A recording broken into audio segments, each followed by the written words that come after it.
All right, ladies and gentlemen, so today we're going to talk about lesson 4.1, which is graphing equations in slope-intercept form. To do that, we're going to work on these two skills here. The first one is graphing linear and quadratic functions to show intercepts and maxima, and today we're focusing just on linear functions. We are also going to interpret the slope and intercept of a linear model in the context of the data. To do that, we have two vocab terms to focus on today. The first one is the idea of slope-intercept form, and we have defined this in the past, but I want you to write it in your notebook with this lesson again. It's a really important skill we're going to work on for the next 2 or 3 days here. Slope-intercept form is an equation of the form y equals mx plus b, where m is the slope and b is the y-intercept. We have talked about it before. Put it in your notes anyways. The next vocab term is the idea of a constant function. A constant function is a linear function of the form f of x equals b. F of x is equivalent to y, so y equals b. Well, that tells us that the mx idea from our slope-intercept has gone away because our slope is 0. So a linear function that is constant has that form f of x equals b, and what it looks like is a flat line, a 0 slope, continuing, at whatever value we have for the intercept. Now let's practice with this idea. There are 4 steps that I'd like you to write in your notebook. The first thing we need to think about when we are graphing in slope-intercept form is we need to convert into slope-intercept form if necessary. This example that I have over on the side is already in slope-intercept form, but you will practice with some that are not currently in slope-intercept.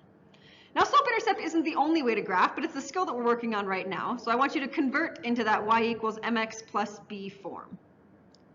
Then you're going to plot the y-intercept. So when I look at my graph, or my equation here, I'm thinking about that big idea of y equals mx plus b.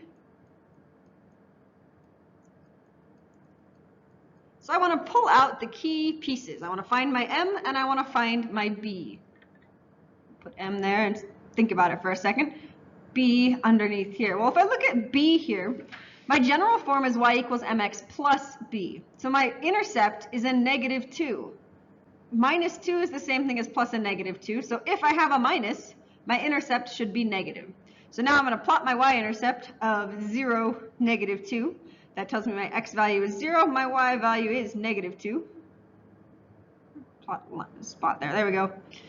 Next step, I need to use the slope to find at least one more point on the line. Now, when you're finding points on the line, mathematically you only need 2 points to determine a line, but when you are graphing on graph paper or on worksheets coming up or on a test, I want you to find at least 3 points. That helps you to draw a better line when you're drawing it across the page. So for this here, my slope is this piece right here, that -2/3 x. X is all by itself.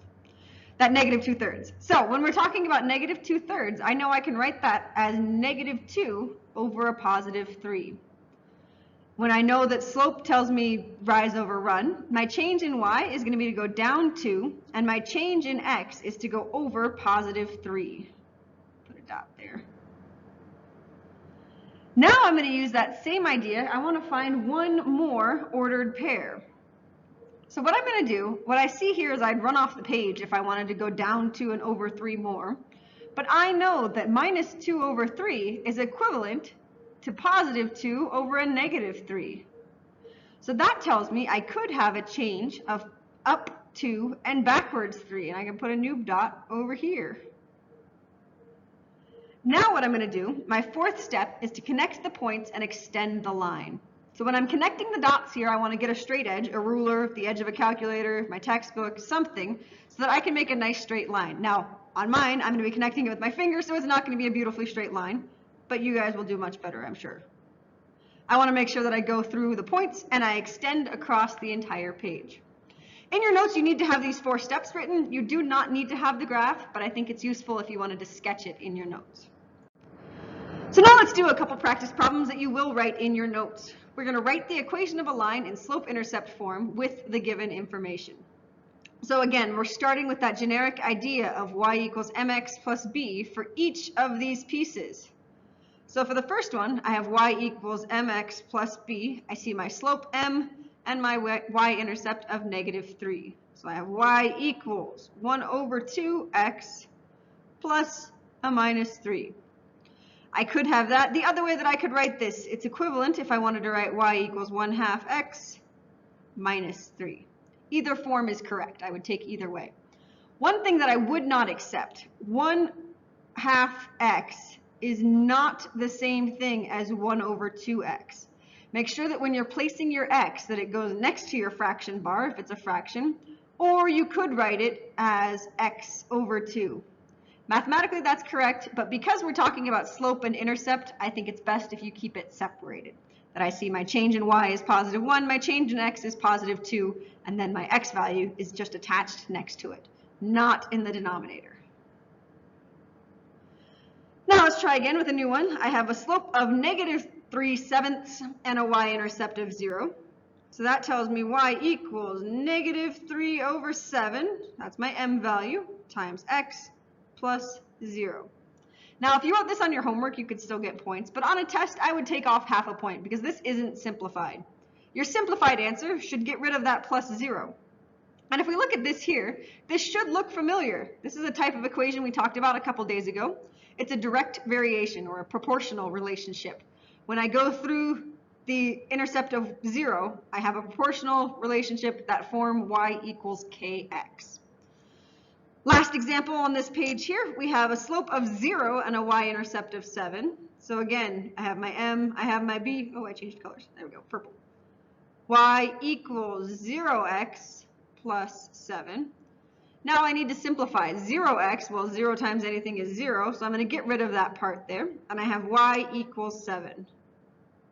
From our vocab terms today, I know that this equation, y equals 7, is a constant function. And that tells me that if I were to graph it, I would have a y-intercept of 7 and it would extend as a flat line, a 0 slope. Two homework problems we have off of page 220 and 221.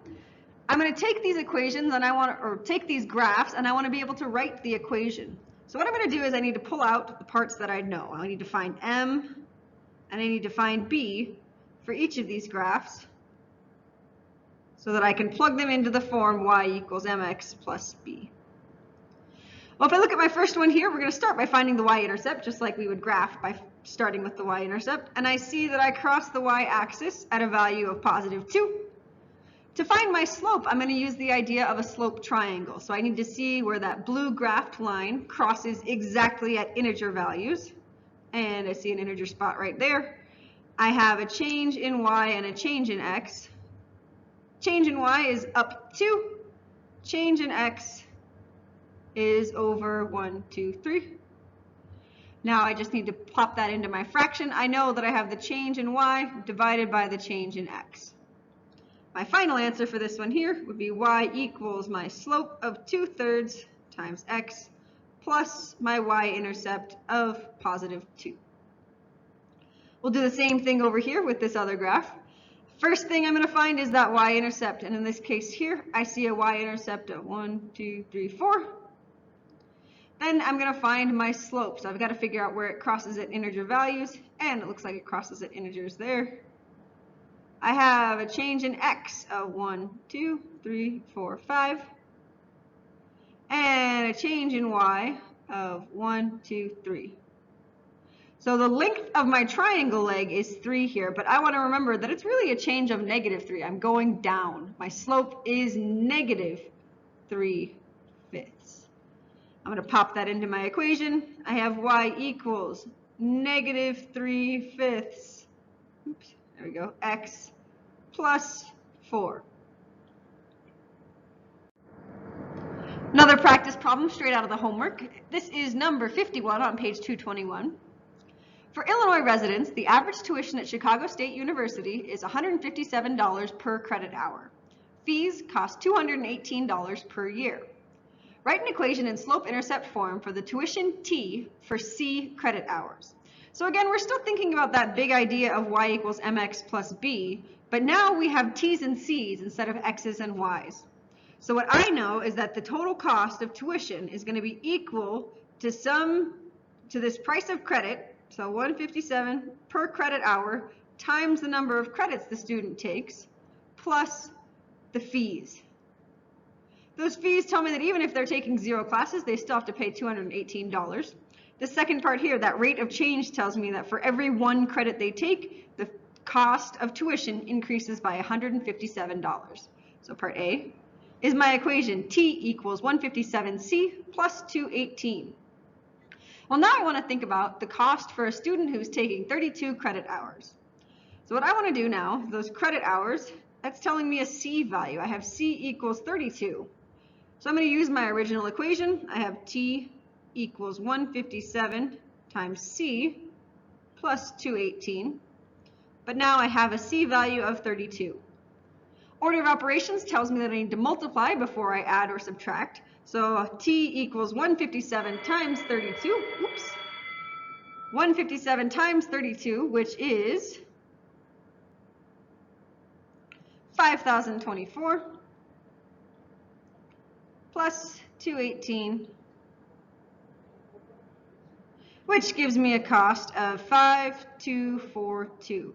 Because this is a word problem, to get full points, I would need to make sure I included my label there. So the cost would be $5,242. Sounds like a lot of money in the 8th grade. By the time you hit college, you'll realize that's a pretty good deal. Last practice problem we're going to do here is to show graphing. And so this will be especially important when you get to the worksheet assignment. First step that we need to do is we need to convert this into slope-intercept form. So to do that, I want to get y all by itself. I'm searching for y equals mx plus b. I'm going to add 4x to both sides. And I get negative 2y, I can't forget that negative sign, equals 4x plus 6. Those are not like terms, I can't combine them. Last thing I need to do is I need to divide both sides by negative 2. Well, when I divide by negative 2, I'm left with y all by itself. But over here, I need to remember to divide both pieces by negative 2. This is the same thing as if I were multiplying by a negative 1/2. That negative 2 applies to both parts of my fraction here because it's split with that addition sign at the top.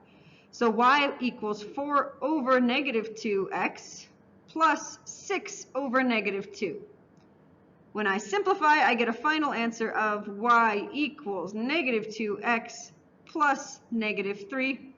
To graph, I'm doing the same process now. I start by finding that y-intercept of negative 3, and I'm going to use my slope. Well, a slope of negative 2 is the same thing as a slope of negative 2 over 1, which tells me I go down 2 and over 1. And I'm going to do the same thing I did before, and I'm going to go up 2 and backwards 1 to create my line where I have 3 points to connect and extend. On your homework, please make sure that you are using a ruler or a straight edge. I'm using my finger on the screen. So your homework tasks. For this lesson, you have 2 separate homework tasks. The first one is your book assignment, and that's the one you should be working on now. Then the next day, you're going to have a chance to do a worksheet. We're going to be working on that on Monday this week, I think. So book assignment, when you're working on it, you're only going to be doing the ones that have numbers and equations. You're going to wait and graph when you have the graphing worksheet. That's why this one here I cut out part B. Thanks, guys.